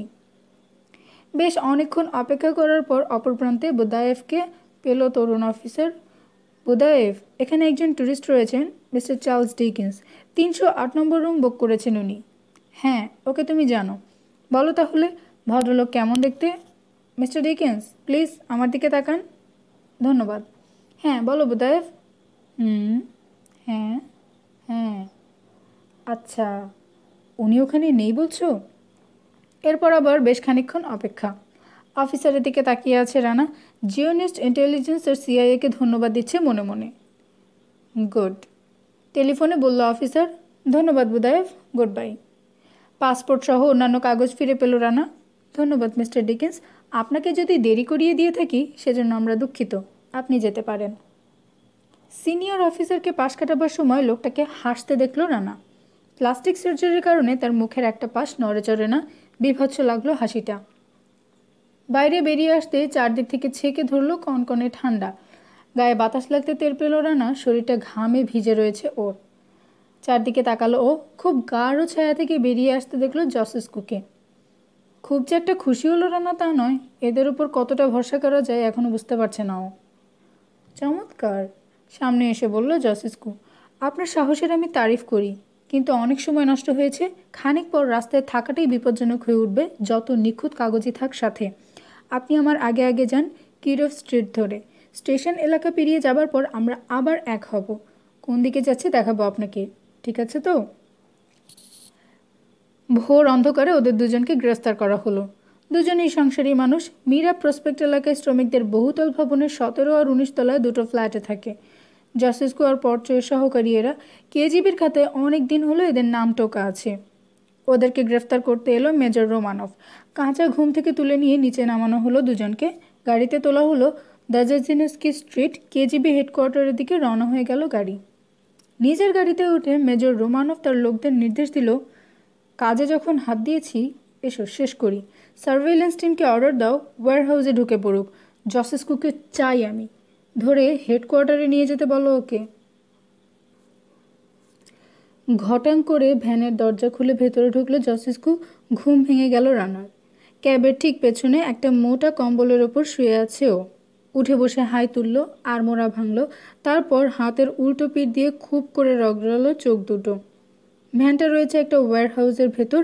এটা মস্কোর স্যানিটারি ম্যানুফ্যাকচারিং কোম্পানির নিজস্ব গুদামঘর। চোখ থেকে হাত সরিয়েও জসেস্কুকে দেখতে পেল না রানা। ভ্যানের ওপর ল্যাবরেটরি বাউল আর সিস্টার্নের স্তূপ উঁচু হয়ে আছে। তার আড়ালে কি যেন করছে জসেস্কু। জিনিসগুলো আজ কুইবিশেভে নিয়ে যাবে ও। সেখানে একটা নতুন হোটেল তৈরি হচ্ছে। এই টয়লেট সামগ্রী তারাই অর্ডার দিয়েছে। কুইবিশেভ বিলিয়ারস্ক থেকে 100 মাইল দক্ষিণে ছোট একটা শহর। মস্কো থেকে কুইবিশেভের দূরত্ব 700 মাইলের কিছু বেশিই হবে। মিস্টার ডাভ, জেগে আছেন? হ্যাঁ। কটা বাজে? 5:30। 6টায় বিলিয়ারস্কের পথে রওনা হয়ে যাব আমরা, বলল জসেস্কু। বুড়ো চাচা কফি বানিয়েছে, যদি চান এক মগ খেয়ে নিতে পারেন। ভ্যান থেকে জসেস্কুর নেমে যাবার শব্দ পেল রানা। কংক্রিটের মেঝে ধরে খানিক দূর এগোবার পর সিঁড়ির কয়েকটা ধাপ বেয়ে মিলিয়ে গেল আওয়াজটা। একটা দরজা খোলার শব্দ হলো। রাতে ভালো ঘুম হয়নি রানার। কিরফ স্ট্রিট থেকে এই ওয়্যারহাউস বেশি দূরে নয়। কমসোমলস্কায়া মেট্রো স্টেশন থেকে মাত্র সিকি মাইল হবে। জসেস্কুকে এখানে নিয়ে এসে রাত 1টার পর। তার কাছ থেকে নতুন কাগজপত্র বুঝে নেয় রানা। এবারও রাশিয়ান সাজে। নাম অ্যালেক্সি অর্লভ। ঠিকানা মীরা প্রসপেক্টসের 27 নম্বর বহুতল ভবনের একটা ফ্ল্যাট। ড্রাইভার জসেস্কুর সহকারী সে। অর্লভ বিবাহিত, 2 সন্তানের জনক। বাস্তবেও ওই ঠিকানায় আছে লোকটা। জসেস্কুর হুকুম না পেলে ঘরের বাইরে বের হবে না। কাগজপত্র যা ছিল তা তো মুখস্থ করতেই হলো। তার বাইরেও অর্লভ সম্পর্কে প্রচুর তথ্য জসেস্কুর কাছ থেকে জেনে নিল রানা। ফলে শুতে 3:30 বেজে গিয়েছিল। ভ্যানের পেছন থেকে নেমে এলো ও। কাল রাতে জসেস্কুর সাথে কথা বলার পর তার সম্পর্কে আগের ধারণা একটু পাল্টেছে ওর। পিটি ডভের নিরাপত্তা সুনিশ্চিত করতে চেষ্টার কোনো ত্রুটি করেনি লোকটা। মস্কোর মতো একটা শহরে থেকে এ ধরনের কাজ করা প্রতি মুহূর্তে প্রাণের ওপর ঝুঁকি নিতে হয়। কেজিবির চোখ ফাঁকি দিয়ে গা চুলকাবারও উপায় নেই।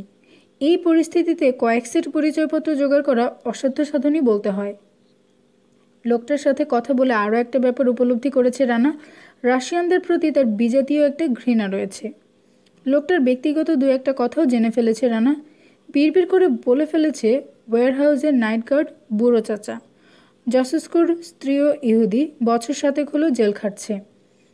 ইহুদি সম্প্রদায়ের উপর অত্যাচার চালানো হচ্ছে, তার বিরুদ্ধে স্লোগান লেখা পোস্টার দেয়ালে সাঁটার সময় গ্রেফতার করা হয় তাকে। স্ত্রীর সাথে দেখা করার অনেক চেষ্টা করেছে জসেস্কু, কিন্তু অনুমতি মেলেনি। নানা গুজব কানে আসে তার। কেউ বলে সে নেই, কেউ বলে তাকে সাইবেরিয়ায় পাঠিয়ে দেওয়া হয়েছে। ওয়্যারহাউসের ডিসপ্যাচ অফিসে বসে রয়েছে জসেস্কু আর বুড়ো চাচা।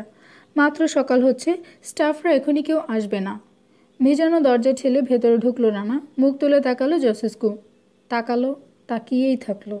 ভাবলো, এই লোক পারবে তো? তাদের আশা পূরণ হবে? ইসরায়েলের মাটিতে পৌঁছবে দুনিয়ার সেরা যুদ্ধ বিমান? সিলিং থেকে ঝুলছে নগ্ন একটা বাল্ব। রানা একটা চেয়ার টেনে টেবিলের সামনে বসার পরও এক দৃষ্টি ওর মুখের দিকে তাকিয়ে থাকলো জসেস্কু। বুড়ো চাচা এক মগ ধুমায়িত কফি রাখলো রানার সামনে। চুমুক দিয়ে মুখ বাঁকালো রানা। চিনি দুধ ছাড়া কফি, তবে আগুনের মতো গরম। জসেস্কুর ইঙ্গিত পেয়ে অফিস কামরা থেকে বেরিয়ে গেল বুড়ো চাচা। ও দেখতে গেল এখানে আমাদের উপর চোখ রাখা হয়েছে কিনা, বলল জসেস্কু। তার মানে? দ্রুত শুরু করলো রানা। না, আপনি এখানে আছেন তা ওরা জানে না। কাল রাতে যারা পিছু নিয়েছিল বা স্টেশনে যারা কাগজপত্র চেক করলো, আমি তাদের কথা বলছি না। কেজিবির যে ডিপার্টমেন্ট এয়ারকিংয়ের সিকিউরিটির দায়িত্বে রয়েছে তারা আমার পরিচয় জানে। অনেক দিন থেকে আমাদের ওপর নজর আছে ওদের। এখন যখন টেস্ট ফ্লাইটের আর বেশি দেরি নেই, হাত ঘড়ি দেখল সে, আর 30 ঘন্টা পর এয়ারকিং নিয়ে আকাশে উঠবেন আপনি। স্বাভাবিকভাবেই আমাদের ওপর কড়া নজর রাখবে ওরা। তাহলে এখানে দেরি করার মানে কি? জিজ্ঞেস করলো রানা। আমরা রওনা হয়ে গেলেই তো পারি। ওরা পিছু নিলে বিপদে পড়ব সন্দেহ নেই, বলল জসেস্কু। কিন্তু টাইম শিডিউল ভাঙে কি করে? ভাঙলে আরও জটিল সব অসুবিধার মধ্যে পড়ে যাব। আমি বিলিয়ারস্কের পথে রওনা হয়ে গেছি ওরা জানবে? নাও জানতে পারে। ওরা হয়তো স্রেফ লক্ষ্য রাখছে আমাদের ওপর, পিছু নাও নিতে পারে। কিন্তু পথে যদি থামায়? জানতে চাইল রানা। তার জন্য অন্যরকম আয়োজন করা আছে, বলল জসেস্কু। গম্ভীর দেখালো তাকে। আমাকে জানতে হবে? জসেস্কু চুপ করে থাকলো, যেন রানার কথা শুনতে পায়নি সে। আজ আমাকে 600 মাইল পেরোতে হবে জসেস্কু, শান্ত গলায় বলল রানা। পথে কত রকম বিপদ হতে পারে, সব কথা আমার জানা উচিত নয়। দুঃখিত মিস্টার ডাফ, প্রায় অস্ফুটে বলল জসেস্কু। শুধু একটা কথা জেনে রাখুন, যেভাবে হোক আপনাকে আমি বিলিয়ারসকে পৌঁছবার সুযোগ করে দেব। ধীরে ধীরে তার চেহারায় দৃঢ় প্রতিজ্ঞার একটা ভাব ফুটে উঠল। আমার ওপর অর্ডার আছে, দরকার হলে চাইম জসেস্কু এই দুনিয়ায় থাকবে না। স্তব্ধ হয়ে গেল রানা। আমাকে ফ্যানেটিক ভাববেন না, বলল জসেস্কু। ভাববেন না মরার নেশায় মরতে চাইছি। এটা আমার রাশিয়ার উপর প্রতিশোধ, ইসরায়েলের প্রতি ভালোবাসা, স্ত্রীর কাছে ওয়াদা। একটা ইয়ারকিং হারালে ওদের আতে ঘা লাগবে, ওই ঘা দিতে পারলে মরতেও আমার আপত্তি নেই। রানার মুখে কথা জোগালো না। নড়ে চড়ে বসল জসেস্কু। মুখ তুলে বলল, এখান থেকে নিরাপদে একবার বেরিয়ে যেতে পারলে সেই সার্কুলার মোটরওয়েতে না পৌঁছানো পর্যন্ত আমাদেরকে আর থামানো হবে না। যদি কোনো বিপদ দেখা দেয়, ওখানে আমাদের জন্য আরেকটা গাড়ি অপেক্ষা করবে, তাতে উঠে চলে যাবেন আপনি। আর যদি বিপদ না হয়, আমিই আপনাকে নিয়ে যাব। মাথা ঝাঁকালো রানা। পাশের কামরায় শেভ করার সরঞ্জাম আছে, ইচ্ছে করলে আপনি গোসলও করে নিতে পারেন, তবে তাড়াতাড়ি। কামরা থেকে বেরিয়ে আসবে রানা। পেছন থেকে জসেস্কুর গলা শুনল। মিস্টার ডাভ, সত্যি আপনি প্লেনটা চালাতে পারবেন? ইসরায়েলের মাটিতে ওটা পৌঁছবে? ধীরে ধীরে ঘাড় ফেরালো রানা। জসেস্কু তার কফির খালি মগের ভেতর তাকিয়ে আছে। দুহাত দিয়ে আঁকড়ে ধরে আছে মগটা, কোণে দুটো কাঠের টেবিলে। নীল ওভারঅল পরা প্রকাণ্ড শরীরটা কেমন যেন সিটকে আছে বলে মনে হলো।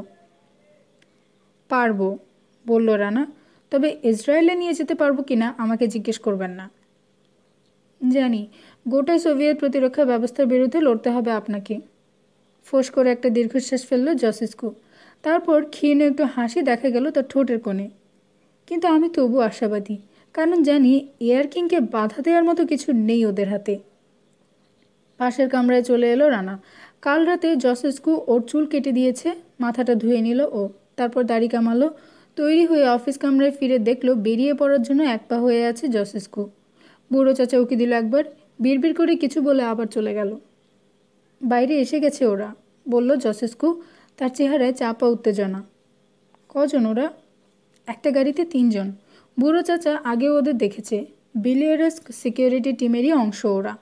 মস্কোয় এরা মিস্টার ফ্লেমিংয়ের পেছনে ঘুরঘুর করে। বিলিয়ার্ডস থেকে পিছনে মোলায়েভ মুদি। বাধা দিয়ে রানা জানতে চাইল, মাত্র 3 জন? হ্যাঁ, বুড়ো চাচারও ধারণা অন্য কোনো উদ্দেশ্য থাকলে দল ভারী করে আসতো ওরা। ওভারঅলের পকেট থেকে একটা অটোমেটিক বের করলো জসেস্কু। চালাতে জানেন? অটোমেটিকটা হাতে নিয়ে উল্টে পাল্টে দেখলো রানা। একটা ম্যাকারভ, আগে কখনো দেখেনি ও। ওয়ালথার P-28-এর সাথে অনেক মিল আছে, কিন্তু রেঞ্জের ব্যাপারে কিছু বলা কঠিন। মাথা ঝাঁকালো ও। গুড, তবে একেবারে চরম বিপদ না দেখলে এটা ব্যবহার করবেন না। ঠিক আছে, আপনি রেডি? হাত ঘড়ি দেখলো জসেস্কু। 6টা বেজে কয়েক মিনিট। ভেন্টিলেটরের দিকে তাকালো রানা। হ্যাঁ। বাইরে এখনও ভালো করে আলো ফোটেনি। বিশাল ভ্যানের ক্যাবে এসে উঠল ওরা। ওয়্যারহাউসের জোড়া দরজার দিকে মুখ করে রয়েছে ওটা। স্টার্ট দিল জসেস্কু, হেডলাইট জ্বালল। দরজার পাশে বুড়ো চাচাকে দেখলো রানা। দরজা খুলে যেতে শুরু করলো। গিয়ার দিল জসেস্কু, ভ্যানের চাকা গড়াতে শুরু করলো। দিনের আবছা আলোয় বেরিয়ে এলো ওরা। রাস্তার শেষ মাথায় কালো একটা সিডান দেখলো রানা। সরু রাস্তা, দক্ষ হাতে বনবন করে হুইল ঘুরিয়ে ভ্যান সিধে করলো জসেস্কু। কালো সিডান ওদের পেছনে দাঁড়িয়ে থাকলো। কিরভ স্ট্রিটে পড়লো ভ্যান। একটু একটু করে দিনের আলো ফুটছে, সেই সাথে ম্লান হয়ে আসছে স্ট্রিট ল্যাম্পের আলো। নির্জন রাস্তা, কালো সিডান পিছু নেয়নি। বাঁক নিয়ে চোখের আড়ালে চলে গেল ভ্যান। কালো সিডানের ভেতর ওরা কেউ অস্থির হলো না। 3 জনের মধ্যে যার বয়স বেশি অলস ভঙ্গিতে হাত বাড়িয়ে ফোনের রিসিভার তুলে নিল। ডায়াল করতে হলো না, রিসিভার তোলার মুহূর্তেই কেজিবি কর্নেল সাসকিনের সাথে সরাসরি যোগাযোগ ঘটে গেছে। এইমাত্র রওনা হলো ওরা 2 জন। হ্যাঁ, স্যানিটারি ওয়্যার ডেলিভারি ভ্যানে করে। এখন আমরা কি করব কমরেড কর্নেল? কয়েক সেকেন্ড চুপচাপ, তারপর নির্দেশ এলো, মেজর রোমানভ মীরা প্রসপেক্টে রয়েছে, ওর সাথে কথা বলে নেই। আপাতত শুধু পিছে লেগে থাকো, তবে খুব বেশি কাছে যাবার দরকার নেই কোজাভ। ধন্যবাদ কর্নেল। ক্যাপ্টেন কোজাভ ড্রাইভারের উদ্দেশ্যে মাথা ঝাঁকালো। স্টার্ট নিল সিডন। ওয়্যারহাউসের জোড়া দরজার সামনে দিয়ে তীর বেগে ছুটে চলে এলো কিরভ স্ট্রিটের মুখে। রাস্তার শেষ মাথায় কালো একটা ছায়ার মতো দেখালো ভ্যানটাকে। শহরের ইনার রিং রোড সদরফায়ার দিকে এগোচ্ছে। একেবারে কাছে যাবার দরকার নেই, কোজাভ বলল, কিন্তু চোখের আড়াল করা চলবে না। দেতো হাসি দেখা গেল ড্রাইভারের মুখে। জি আজ্ঞে কমরেড। কয়েক মিনিটের মধ্যে ভ্যান আর সিডানের মাঝখানে দূরত্ব কমিয়ে 100 গজের মধ্যে আনলো সে। সদরফায়ায় ঢোকার মুখে গতি মন্থর হলো ভ্যানের, আর তারপর বাঁক নিল ডান দিকে। কর্নেল, কর্নেল, রিসিভারে দ্রুত কথা বলছে ক্যাপ্টেন। ওরা এখন সদরফায়াতে দক্ষিণ পূব দিকে যাচ্ছে। হেডকোয়ার্টার থেকে কর্নেল সাসকিন বলল, চাইম জসেস্কুকে গ্রেফতার করো। অলরভ আর মুন্তাকিফকে গ্রেফতার করে এইমাত্র হেডকোয়ার্টারে নিয়ে আসা হয়েছে। জসেস্কুর সাথে অপর লোকটা কে বলতে পারো? ঠিক জানি না কমরেড কর্নেল, তবে মনে হয় তাই। অপর লোকটা হওয়া উচিত অর্লভ। জসেস্কু যদি সত্যি মাল ডেলিভারি দেওয়ার জন্য রওনা হয়ে থাকে, তার সাথে তো সহকারী অর্লভেরই থাকার কথা। চেক করলে দেখা যাবে অর্লভের কাগজই লোকটার কাছে রয়েছে, বলল অফিসার। কার্ল মার্কস স্ট্রিটে ঢুকলো ভ্যান। মনে হচ্ছে শহর থেকে বেরিয়ে যেতে চাইছে ওরা। জসেস্কু কোথায় মাল ডেলিভারি দেবে জানো? খোঁজ নিয়ে দেখতে হবে কমরেড কর্নেল। যদি মোটরওয়ে ধরে, ট্রাভেল কন্ট্রোলে রিপোর্ট করতে হবে ওদের, বলল কর্নেল। তখন জানা যাবে কোথায় ডেলিভারি দেবে। চেক পয়েন্ট পর্যন্ত পেছনে থাকো কোজাভ। এদের মধ্যে এখানে আমরা সিদ্ধান্ত নিয়ে ফেলব কী করা হবে। মেজর রোমানভ জেরা করছে অর্লভ আর মুন্তাকিফকে। হয়তো ওদের কাছ থেকে কিছু জানা যেতে পারে। যোগাযোগ বিচ্ছিন্ন হয়ে গেল। বাকুনিস্কের স্ট্রিটে পড়ল ভ্যান। শহর থেকে বেরিয়ে এসে উত্তর পূব দিকে তারা খাওয়া ইঁদুরের মতো ছুটছে। গোর্কি রোডের দিকে যাচ্ছে ওরা। বাঁ দিকে বাঁক নিচ্ছে ভ্যান কমরেড, বলল ড্রাইভার। মস্কোভার শাখা নদী আউজা পেরিয়ে এলো সিডান। আউজা এখানটায় দক্ষিণ দিকে প্রবাহিত হচ্ছে। আরও খানিক দূর এগিয়ে উস্তিনিস্কি ব্রিজের কাছে মূল নদীর সাথে মিলিত হবে। ব্রিজ পেরিয়ে এসে বাঁ দিকে ঘুরল ভ্যান। পিছু লেগে থাকলো সিডন। ওরা কি আমাদের চিনতে পেরেছে কমরেড? সম্ভব, বলল কুজফ। গোর্কি রোডে ঢুকছে তাই না? ওই তো, যা ভেবেছি। পূব দিকে যাচ্ছে। হ্যাঁ, গোর্কির দিকে যাচ্ছে সন্দেহ নেই, সায় দিল ড্রাইভার। এবং তারপর কাজান, সবশেষে। জানি জানি, সেটা কর্নেলের মাথা ব্যথা। কর্নেল শুধু শুধু খেলাচ্ছে। তৃতীয় লোকটা এই প্রথম কথা বলল। প্যাসেঞ্জার সিটের এক কোণে জড়সড়ো হয়ে বসে আছে সে, চোখ দুটো বন্ধ। আমি হলে জসেস্কু ব্যাটাকে হেডকোয়ার্টারে ধরে নিয়ে গিয়ে এসা প্যাদানি দিতাম। তুমি জেগে আছো? বিদ্রুপে সুরে জানতে চাইল কুজফ। যা চেঁচামেচি শুরু করেছ, ঘুম কি আর আসে? এই চেকপয়েন্টে ওরা আপনার ফটো তুলবে। রাস্তার ধারে ভারী মালবাহী ট্রাকগুলোর পেছনে ভ্যান দাঁড় করালো জসেস্কু। উইন্ডস্ক্রিন দিয়ে সামনে তাকিয়ে রানা দেখলো চেকপয়েন্টের লোকজন সবাই খুব ব্যস্ত। ভ্যানটাকে থামতে দেখলো অনেকেই, কিন্তু কেউই বিশেষ মনোযোগ দিয়ে তাকালো না। আটোসাটো ব্রাউন রঙের ইউনিফর্ম পরা একজন সৈনিক ক্যাবের জানালা ঘেঁষে হেঁটে গেল। এরা কি কেজিবির লোক? না, রেড আর্মি। তবে এদের লিডার একজন কেজিবি অফিসার। ওদিকে ওই যে একচালা ঘরটা দেখছেন, ওখানে বসে সে। জসেস্কুর দৃষ্টি অনুসরণ করে তাকালো রানা। কাঠের একটা ঘর, দরজার সামনে চেয়ারে বসে একজন লোক সিগারেট টানছে, পরনে সাদা পোশাক। কি হয় এখানে? শুধু কাগজপত্র চেক করে নাকি আরও ঝামেলা আছে? সাধারণত কাগজপত্র দেখে ছেড়ে দেওয়া হয়, বলল জসেস্কু। আর ফটো তোলা হয় অফিসের পাশে ওই যে ছোট্ট ঘরটা দেখছেন ওখান থেকে। হাসবেন না, ওরা ধরে নেবে নিশ্চয়ই কিছু গোপন করার আছে আমাদের। একটা চুরুট ধরালো সে। আসুন নামি। দরজা খুলে নেমে পড়ল রানা। ওর হাতের তালু ঘামছে। পেছন দিকে তাকাতে ইচ্ছে হলো, কিন্তু তাকালো না। সারাটা পথ পিছু নিয়ে এসেছে কালো সিডান। আরোহীদের চেহারা দেখতে পেলে ভালো হতো। ভ্যানের সামনে 3টে ট্রাক ছিল। এক এক করে ব্যারিয়ার পেরিয়ে চলে এলো ওগুলো। ক্যাবে উঠতে যাবে জসেস্কু, একজন সৈনিক হন হন করে এগিয়ে এলো ওদের দিকে। 1 মিনিট কমরেড, বলল সে। ভ্যান এখানেই থাকুক, কাগজগুলো আমাকে দিন। চেহারায় বিস্ময় ফুটিয়ে তুলল জসেস্কু। দেখা দেখি রানাও। সৈনিক কোনো ব্যাখ্যা দিল না, ওরাও কিছু জানতে চাইল না। কিন্তু মনের অবস্থা দুজনেরই কাহিল। সামনে গাড়ি না থাকলে ব্যারিয়ারের সামনে থামতে হয়, এটাই নিয়ম। ওদের বেলা সে নিয়ম বাতিল করা হলো কেন? কাগজগুলো নিয়ে অফিস কামরায় ঢুকলো সৈনিক। চেহারায় জোর করা নির্লিপ্ত ভাব নিয়ে চুরুট ফুঁকে চলেছে জসেস্কু, যেন কিছুতেই তার কিছু এসে যায় না। নিজের চারদিকে ভালো করে তাকাবার ঝোঁকটা চেপে রাখল রানা, জানে নজর রাখা হচ্ছে ওদের দিকে। 3টে লাইন ধরে ব্যারিয়ারের সামনে থামছে গাড়িগুলো। ভ্যানের পেছনে কয়েকটা ট্রাক এসে থামলো।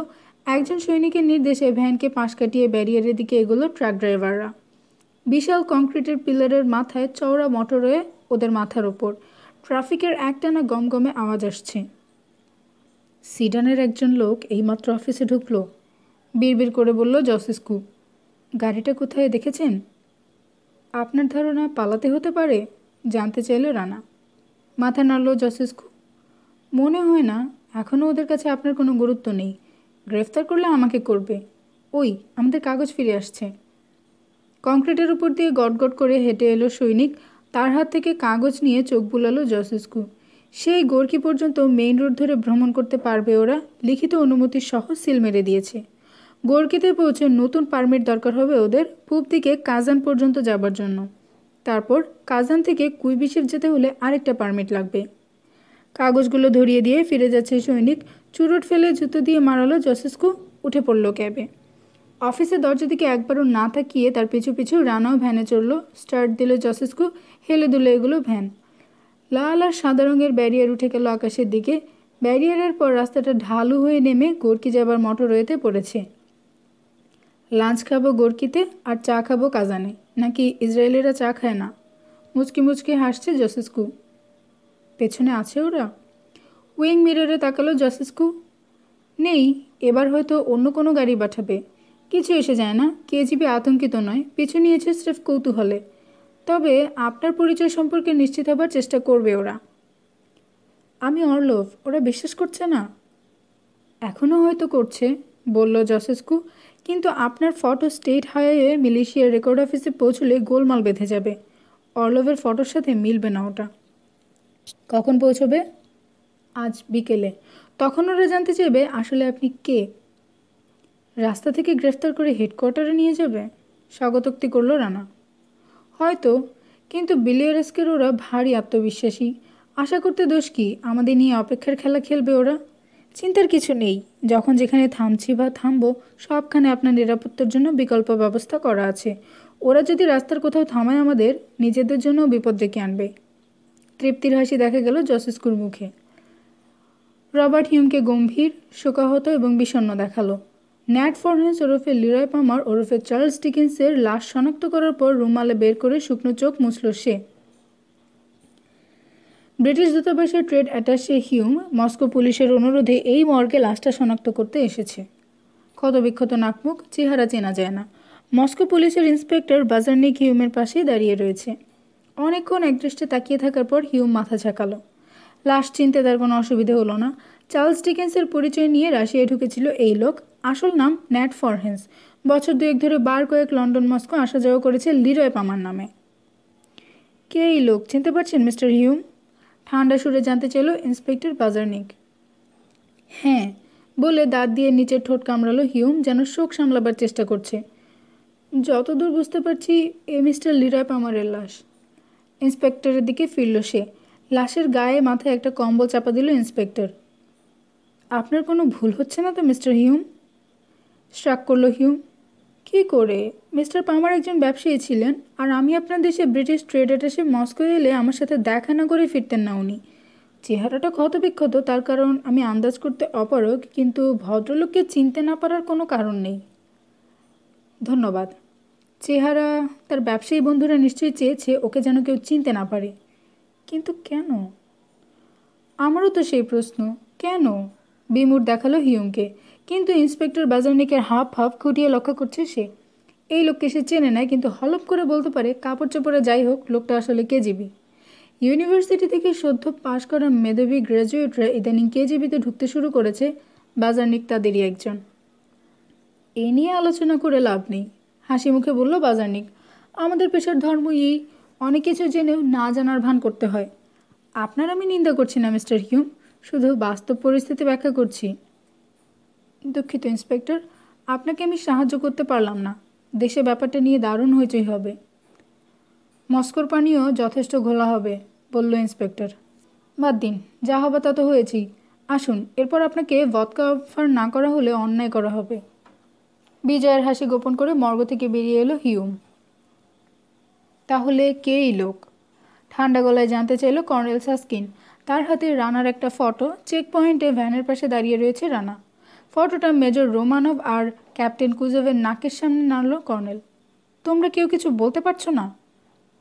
এপ্রিল মাসের চমৎকার একটা দিন। জানালার বাইরে দিনের আলো ফুরিয়ে আসছে। অধস্তনদের উপর রাগ করা ঠিক নয়, অসন্তুষ্ট হয়েছে সে। জসেস্কুর সহকারী লোকটার পরিচয় জানা সম্ভব হয়নি সেজন্য উদ্বিগ্ন নয় সে, কিন্তু বিরক্ত বোধ করছে। জসেস্কুর সহকারীকে এম ডিপার্টমেন্ট চেনে না বলে জানিয়ে দিয়েছে। ভ্যানটাকে এখনও চোখে চোখে রাখছে কালো সিডানের আরোহীরা, শুধু ক্যাপ্টেন কুজা ফিরে এসেছে মস্কোয়। কর্নেলের সহকারী মেজর বাস্কি বিলিয়ারেসকে ফিরে গেছে।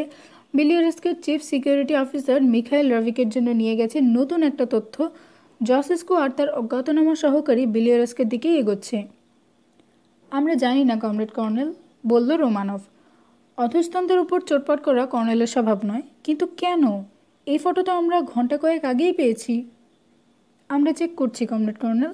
কম্পিউটার আর রেকর্ডস ডাইরেক্টরেট এটাকে টপ প্রায়োরিটি দিয়ে কাজ করছে।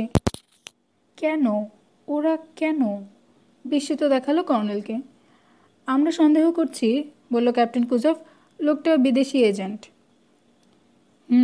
তাহলে এও আমাকে বিশ্বাস করতে হবে? ভ্যান থামিয়ে ওদের আমরা ধরে আনছি না কেন কমরেড কর্নেল? হঠাৎ জানতে চাইল কুজভ। এখানে নিয়ে এসে ইন্টারোগেট করলেই তো জানা যায়। রাগের সাথে ক্যাপ্টেনের দিকে তাকালো কর্নেল সাস্কিন। বেকুব। কর্নেলের উদ্দেশ্য আর চিন্তাভাবনা আন্দাজ করার চেষ্টা করল রোমানভ। তাক লাগানো একটা বিজয়ের অপেক্ষায় রয়েছে সে। কর্নেল উপলব্ধি করছে জসেস্কুর সাথে ওই লোক নিশ্চয়ই গুরুত্বপূর্ণ, কিন্তু বিলিয়ারেস্ক দুর্ভেদ্য এই বিশ্বাস তার আচরণকে বড় বেশি প্রভাবিত করছে। বিলিয়ারেস্ক যে দুর্ভেদ্য তা রোমানভও বিশ্বাস করে। এই বিশ্বাসের জন্যই জসেস্কুর সহকারী বিপদ হয়ে দেখা দিতে পারে জেনেও তাকে নিয়ে খেলায় মেতেছে কর্নেল। আশা করছে এই লোক তাকে আরও অনেক লোকের কাছে নিয়ে যাবে। তারা হয়তো সিআইএর ছদ্মবেশী এজেন্ট, একসাথে সবাইকে ধরতে পারলে গোটা কেজিবি তার প্রশংসায় পঞ্চমুখ হয়ে উঠবে। রোমানভের মন খুঁতখুত করছে বটে, কিন্তু সেই সাথে এ কথাও ভাবছে, জ্যাক বিলিয়ারেসকে দিকে একা একজন লোক কি আর হুমকি হয়ে দেখা দেবে। তোমার ইন্টারোগেশনের ফলাফল কি জানতে চাইল কর্নেল। শূন্য, কিছুই জানতে পারিনি। কি বলছো রোমানভ? রোমানভ চুপ করে থাকলো। অর্লফকে ফটোটা দেখিয়েছ? প্রশ্ন করল কর্নেল। তার পরিচয় নিয়ে অন্য একটা লোক জসস্কুর সাথে যাচ্ছে, একথা শোনার পর রাগে ফেটে পড়েনি সে? অর্লভ আমার বিশ্বাস লোকটার পরিচয় জানে না কমরেড কর্নেল। ভ্যানটা যে বিলিয়ারেসকের দিকে যাচ্ছে আমার সাথে তুমি একমত? হ্যাঁ কমরেড, তাতে কোনো সন্দেহ নেই। তাহলে এই লোক যেই হোক সে বিলিয়ারেসকের জন্য একটা হুমকি। তার উদ্দেশ্য নিশ্চয়ই স্যাবোটেজ করা। হয়তো কমরেড কর্নেল। হয়তো নয় রোমানভ, নিশ্চয়ই তাই। কিন্তু স্যাবোটেজ করার জন্য কুইভিস্তু আর তার সাঙ্গপাঙ্গরাই তো রয়েছে ওখানে। কী সেই কাজ যা ওরা করতে পারবে না অথচ এই লোক একা করতে পারবে? কিছুক্ষণ গভীর চিন্তামগ্ন দেখালো কর্নেলকে। কী ধরনের অপারেশন হতে পারে এটা? লোকটার পরিচয় জানতে পারলে। কথা শেষ না করে আপন মনে হাসল সে। কর্নেলের উদ্দেশ্য সঠিক বোঝা যাচ্ছে না, ভাবল রোমানভ। সময় আর বিষয়টা উপভোগ করছে সে, সন্দেহ নেই। বড় ধরনের অতিরিক্ত কোনো বিজয় আশা করছে, কিন্তু কি হতে পারে সেটা? কর্নেলের জায়গায় সে হলে এতক্ষণে গ্রেফতার করে হেডকোয়ার্টারে নিয়ে আসতো লোকটাকে। কর্নেল বলল, আমার ফ্লাইট কয়েক ঘন্টা পিছিয়ে দাও, বিলিয়ারেসকে আমি আরও দেরি করে যাব। ভ্যানের কথা বলে বিলিয়ারেস সিকিউরিটিকে সাবধান করে দাও। কুজভ, রেকর্ডসের কর্নেল গ্যাগারিনের সাথে আমার যোগাযোগ করিয়ে দাও। যত তাড়াতাড়ি সম্ভব এই লোকের পরিচয় জানতে চাই আমি। আর তুমি রোমানভ, অর্লভ আর মুন্তাকিফকে আবার ইন্টারোগেট করো, জানতে চেষ্টা করো এই লোকটা কে। কামরা থেকে বেরিয়ে গেল রোমানভ। ফোনের রিসিভার তুলে ডায়াল করতে শুরু করলো কুজভ। রানার ফটোর দিকে তাকিয়ে আছে কর্নেল, বিড়বিড় করছে, যেই হও বাছাধন, তোমার নিস্তার নেই।